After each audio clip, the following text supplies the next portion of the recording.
High বন্ধুরা, আমি এখন বানাবো মটনের মাথা। ঠিক আছে, তো রান্না বসিয়ে দিয়েছি, কড়াইতে তেল গরম হচ্ছে। এবার স্টার্ট করছি ভিডিওটা। But the sunlight hits in so many ways. Grab my shade. কড়াইতে তেল গরম করে নিচ্ছি। তেলটা গরম হয়ে গেলে শুকনো লঙ্কা, তেজপাতা আর দুটো এলাচ দিয়েছি ফোড়নে। ওটা ভাজা ভাজা হয়ে আসবে হালকা। এবার পেঁয়াজটা দিয়ে দেবো, কাঁচা পেঁয়াজ কুচিয়ে রেখেছিলাম। পেঁয়াজ দেওয়ার পরে এবার টমেটোটা দিয়ে দেবো, কারণ এখন টমেটোটা দেবো না। পেঁয়াজটা ভালো করে ফ্রাই করে নেবো, হাফ মজে মজে যাবে, তারপরে দিয়ে দেবো tomato. Woke up late, missed the morning glaze. But the sunlight hits in so many ways. বন্ধুরা, এই রেসিপিটা আমার নিজের মন থেকে আমি করেছি, কারণ এটা আমি কোথাও দেখিনি। অ্যাকচুয়ালি যে প্রসেসে প্রত্যেকটা রান্না করি সেই প্রসেসেই করেছি।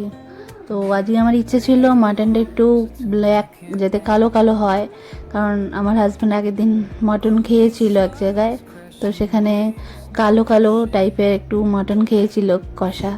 তো আমি চেষ্টা করেছি অনেকটা, বাট পুরোটা পারিনি, হালকা মানে কালারটা হালকা হালকা অনেকটা আনার চেষ্টা করেছি, যেটা ভিডিওতে হয়তো আসতে পারেনি ভালো করে, এডিটিং হয়েছে বা কিছু কালার পুরো আসতে পারেনি, কিন্তু আমি সামনাসামনি কিন্তু অনেকটাই ব্ল্যাক হয়েছিল। এখন পেঁয়াজটা ফ্রাই হচ্ছে, পেঁয়াজটা টমেটোটা ফ্রাই ভালো করে হলে তারপর মাটনটা দেব। এই রান্নাটা আমি নিজের মন থেকেই করেছি, আগেও বললাম, কারণ এটা মাঝে মাঝে খাই, মাঝখানে খাওয়া ছেড়ে দিয়েছিলাম মাটনের মাথা। মাটনের থেকে মাটনের মাথাটা খাওয়াটা সেফ আমার বলে মনে হয়, কারণ আমার তো কোলেস্টেরল আছে, তো সেই কারণে চর্বি জাতীয় ওটা একটু কম খাই। এতে যদিও এতে তেল রয়েছে অনেকটাই। তো এখন মাটনটা দেওয়া হয়ে গেছে, মাটনটা দিয়ে ভালো করে নাড়াতে হবে, ভালো করে ফ্রাই করে নিতে হবে। তো আমি দেখতে পাচ্ছ বারবার ফ্রাই করছি, বারবার নাড়াচ্ছি, ফ্রাই যতক্ষণ না ভালো করে হচ্ছে বারবার নাড়াতে থাকবো কিন্তু। তো বন্ধুরা, তোমরা কে কে খাসির মাথা খেতে ভালোবাসো বা খাও, আমাকে একটু কমেন্টে প্লিজ জানিও। আমিও জানতে চাই কে কীভাবে রান্না করে। আমাকে অন্যরকম যদি রেসিপি হয় সেটাও আমাকে অবশ্যই জানিও কমেন্টে। আমি তোমাদের কমেন্টে যদি কিছু লেখো, তোমরা কমেন্ট করো, আমি খুব খুশি হব। তো এটা এখন ফ্রাই হচ্ছে, এবার আমি মশলাটা দিয়ে দিচ্ছি। মশলাটার মধ্যে রয়েছে আদা, রসুন, কাঁচা লঙ্কা, টমেটো আর পেঁয়াজ। আর এর মধ্যে আমি দিয়ে দিয়েছি গোটা জিরে, কারণ যেহেতু আমি গোটা জিরে ফোড়নে দিইনি, তো সেই কারণে জিরের গুঁড়ো দিচ্ছি না, তার সেই কারণে আমি এর মধ্যে মিক্সারে পেস্ট করে নিয়েছি গোটা জিরে। আর আমি এই রান্নাটায় বেশি মশলা ইউজ করিনি, অনেক কিছুই ইউজ করিনি, তো কিছু কিছু মশলা আমি ইউজ করেছি, সেটা দিয়েই রান্না করেছি। তোমরা আশা করি দেখলে বুঝতে পারবে। এবার আমি হলুদ দিয়ে দিচ্ছি। হলুদটা পরিমাণ মতো দিতে হবে, তোমাদের যতটা পছন্দ সেরকমভাবে দেবে। আমি আমার রান্নার মাটনের মাথা যতটা আছে ততটা পরিমাণে দিয়েছি। লঙ্কার গুঁড়ো, কাশ্মীরি লঙ্কার গুঁড়ো ইউজ করেছি। আমি লঙ্কার গুঁড়ো খাই না, পেট জ্বালা করে, তো সেই কারণে কাশ্মীরিটা দিই, এটা কালারটা ভালো আসে। তো এবার আমি নাড়াতে থাকবো খুন্তি দিয়ে, বারবার ভালো করে নাড়িয়ে একটু জল দিলাম, ফ্রাই করব, একটু কষাতে থাকবো, ভালো করে কষাতে হবে। এটা যত বেশি পারবে কষাবে। আমি এক ঘন্টা মিনিমাম আমি কষিয়েছিলাম, ঠিক আছে। তো ভিডিওটা আমি কেটে কেটে দিয়েছি, মানে 1 ঘন্টা ভিডিও বানানো তো পসিবল নয়। তাহলে বন্ধুরা, কে কে বানাচ্ছ আমার এই রেসিপিটা দেখে আমাকে অবশ্যই জানিও। যদি বানাও তাহলে একজনও বানালেও আমি খুব খুশি হব, যে জানবো। তো নুন দিয়ে দিলাম এর মধ্যে, আমি ভালো করে নুন দিয়ে দিলাম পরিমাণ মতো। নুনটা দিয়ে ভালো করে নাড়াতে হবে। তো দেখতে পাচ্ছ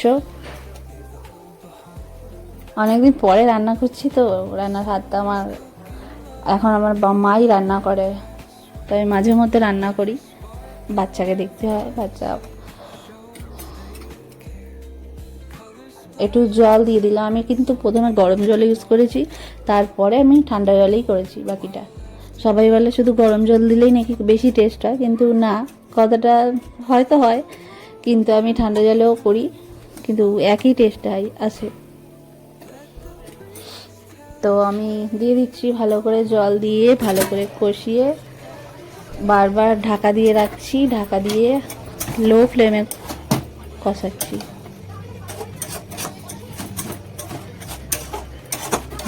এখন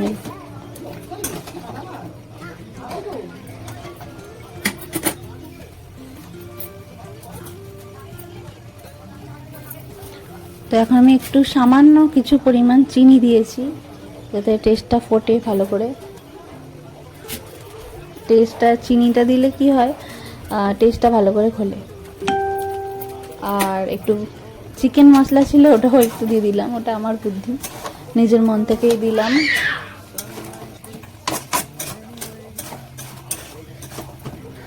তো বন্ধুরা, যতটা পারবে ততটা তুমি কষাবে, ঠিক আছে? যত কষাবে তত টেস্টটা বাড়বে। আর আমি এবার গরম মশলা দিয়ে দিলাম। গরম মশলাটা পরিমাণ মতো দেবে, খুব একটা বেশি দেবে না, তাহলে কিন্তু ঝাল অতিরিক্ত হয়ে যাবে, ভালো লাগবে না তখন। তো আমি এখন নাড়াচ্ছি ভালো করে মাটনের মাথাটা, তারপর চাপা দিয়ে দিলাম ঢাকনা দিয়ে। তো খানিকক্ষণ পরে এলাম, এসে ভালো করে এবার নাড়াবো, যাতে তলায় না লেগে যায়। কড়াইতে লেগে গেলে কিন্তু অসুবিধা হয়ে যাবে, তখন আবার পোড়া পোড়া গন্ধ ছাড়বে, তখন ভালো লাগবে না খেতে। এবার বারবার নাড়াতে হচ্ছে। তো যখন দেখবে ড্রাই হয়ে যাচ্ছে, তলাটা পুড়ে পুড়ে যাচ্ছে, তখন একটু জল দিয়ে দিয়ে বারবার নাড়াবে, তাহলে কষাটা ভালো হবে। তো এখন ভালো করে নাড়াচাড়া করছি।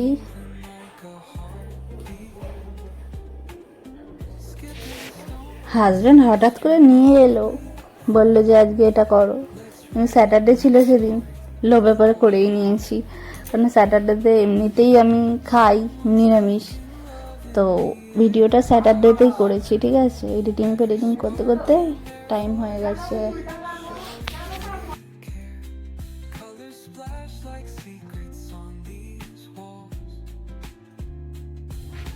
তো জল দিচ্ছি আমি বারবার, জল দিয়ে নাড়াচাড়া করছি, যত পারবো জল দিয়ে কষাতে থাকবো, জলটা দিয়ে বারবার কষাতে থাকবো। তো দেখো, তোমরা যত কষাবে তত টেস্ট বাড়বে। তো এখন আমি ওটা জল দিয়ে নাড়াচ্ছি।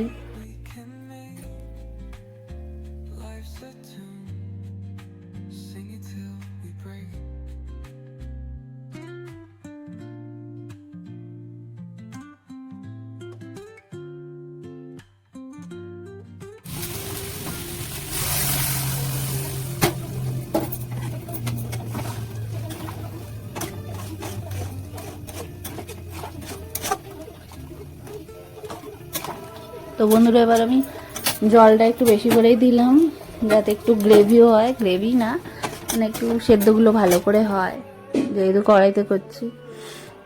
বেশি করে জল দিয়ে দিলাম। বা জলটা আমি পুরোটা টানিয়ে নেবো, ঠিক আছে? পুরো ড্রাই করব, অনেকটা ভাত দিয়েই খাবো, তো একটু ড্রাই হলে আমার ভালো লাগে। মাটনের মাথা ঝোল করলে ভালো লাগে না। তো আমি বারবার নাড়াচ্ছি, কড়াইতে ঢাকা দিয়ে আবার এসে নাড়াচ্ছি। অনেকটা হয়ে এসছে মাটনের মাথাটা, তো আবার আমি চাপা দিয়ে দেব।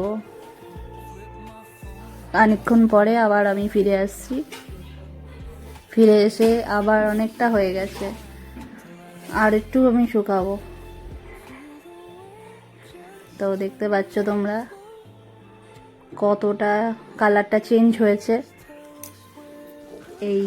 রেডি হয়ে গেছে। এবারে রেকর্ডিংটা আমি পরের দিন করতে বসেছি, তো একটু মিস্টেক হতেই পারে, একটু ক্ষমা করে রান্না দিও। হয়ে গেছে, এবারে এটাকে একটু ঢাকা দিয়ে রাখবো। তারপর আমার মুখে তো বন্ধুরা ধনেপাতা দিয়ে চলে দিয়েছি। এসেছি। ধনেপাতা ছড়িয়ে দিলাম, তো এবার আমি ঢাকা দিয়ে দিয়েছিলাম। এবার দেখো পরিবেশন করার পরে কি কালারটা শুধু জাস্ট দেখো, ওয়াও। ভালো লাগলে অবশ্যই